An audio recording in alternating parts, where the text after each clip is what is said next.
Olá, amigos do canal Portugal Legal.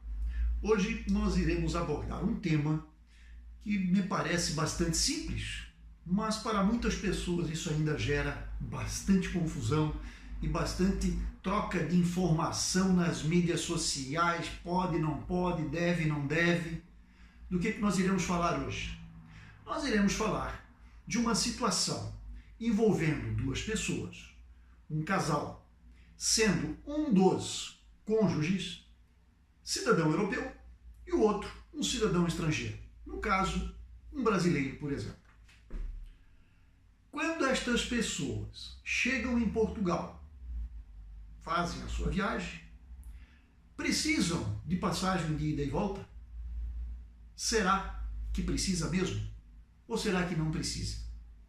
Esse é o ponto, essa é a discussão. Até onde se faz necessário e para qual dos dois se faz necessário, né, ter a passagem de ida e volta conforme é requerido e é exigido de todos aqueles que vêm para efeitos de turismo para a Europa. Pois bem, vamos então tratar deste assunto. Mas antes, não deixem de nos acompanhar em nossas mídias sociais que seguem aí abaixo. Nós estamos no Facebook, nós estamos no Instagram, nós estamos no Twitter, nós estamos no LinkedIn e, evidentemente, aqui no canal do YouTube, que vocês acompanham e que nós pedimos que façam a sua inscrição, deem o seu like para os nossos vídeos, né? Isto nos ajuda, nos incentiva a dar continuidade ao nosso trabalho. No final do vídeo, segue o link da nossa página na internet e também segue o nosso e-mail para que vocês possam entrar em contato conosco, enviando suas dúvidas e sugestões de pauta. Perfeito? Então vamos lá.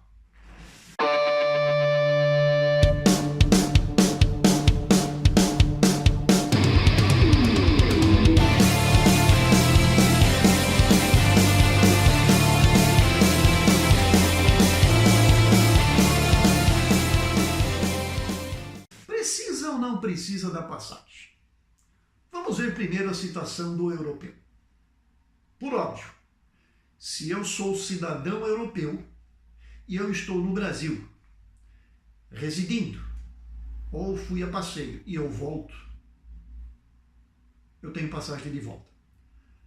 Situação segunda, eu sou cidadão europeu, resido no Brasil e quero vir para a Europa.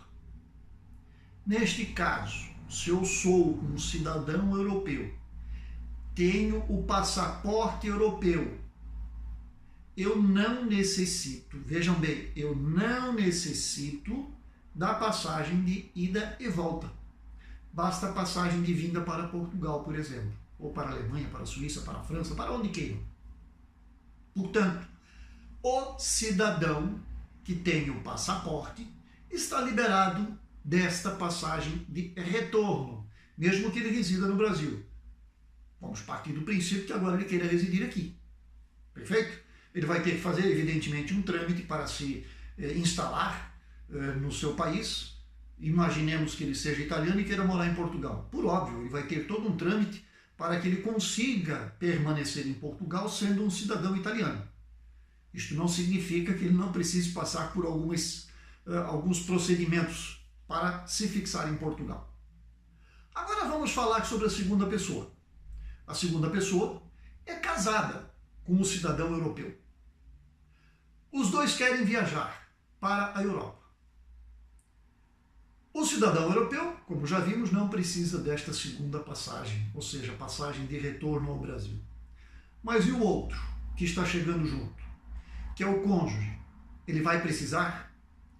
Sim. A resposta é sim, ele precisa da passagem de retorno. E por que ele precisa? Afinal de contas, ele é casado com um europeu, ele tem certidão de casamento, estão vivendo juntos. Aí começou a dúvida. Se eu sou casado com um europeu, não preciso voltar ao Brasil? Não é bem assim. E por que não é bem assim? Não é bem assim porque no momento em que este cidadão chegar e for fazer o processo de imigração lá no aeroporto junto ao agente do CEF, para todos os efeitos, Ele é cidadão brasileiro casado com um europeu. Porém, não existe, nesta situação que nós estamos vendo, o registro, a averbação deste casamento na Europa, em Portugal.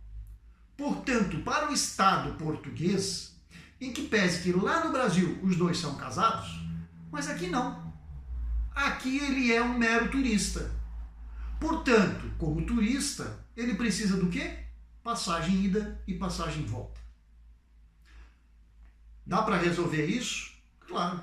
Vem, faz a averbação, traz toda a documentação necessária, o Estado reconhece o casamento dos dois e a partir deste momento, quando ele tiver o reconhecimento do casamento, tiver a sua autorização de residência, conseguir a sua documentação como um cônjuge de um cidadão europeu, a partir deste momento ele estará dispensado, numa próxima viagem, da passagem de ida e volta.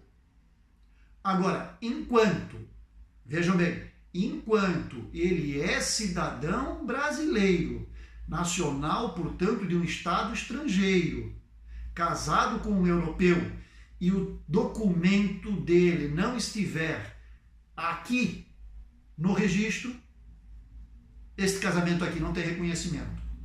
Portanto, ele é estrangeiro, ele vem como turista e, como tal, ele precisa seguir todos os trâmites do turista. Significa, portanto, concluindo o nosso raciocínio, que ele precisa ter a passagem de ida e volta, sim.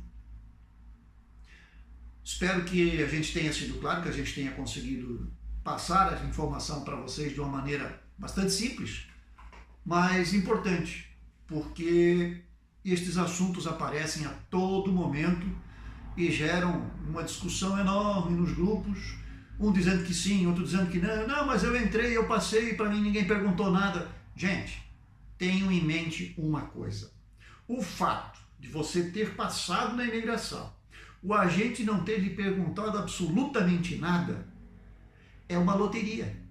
Você foi uma pessoa sorteada, você levou a sorte grande.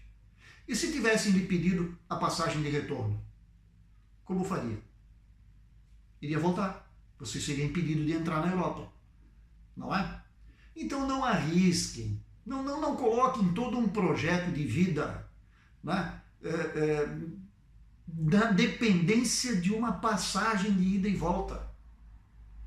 Dependendo como vocês fazem esta compra, até é possível de cancelar esta passagem, de conseguir um reembolso com a companhia aérea. Mas, como dito, não é isto, né, que a gente quer.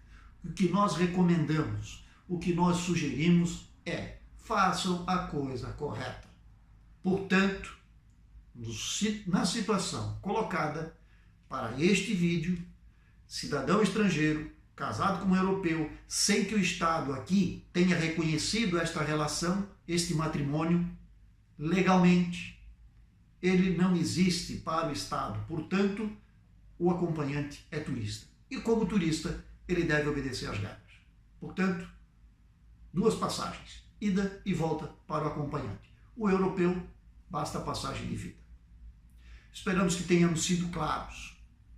Mas se ainda tiverem dúvidas, entre em contato que a gente esclarece no detalhe para cada caso. Desejamos a todos sucesso e até a próxima.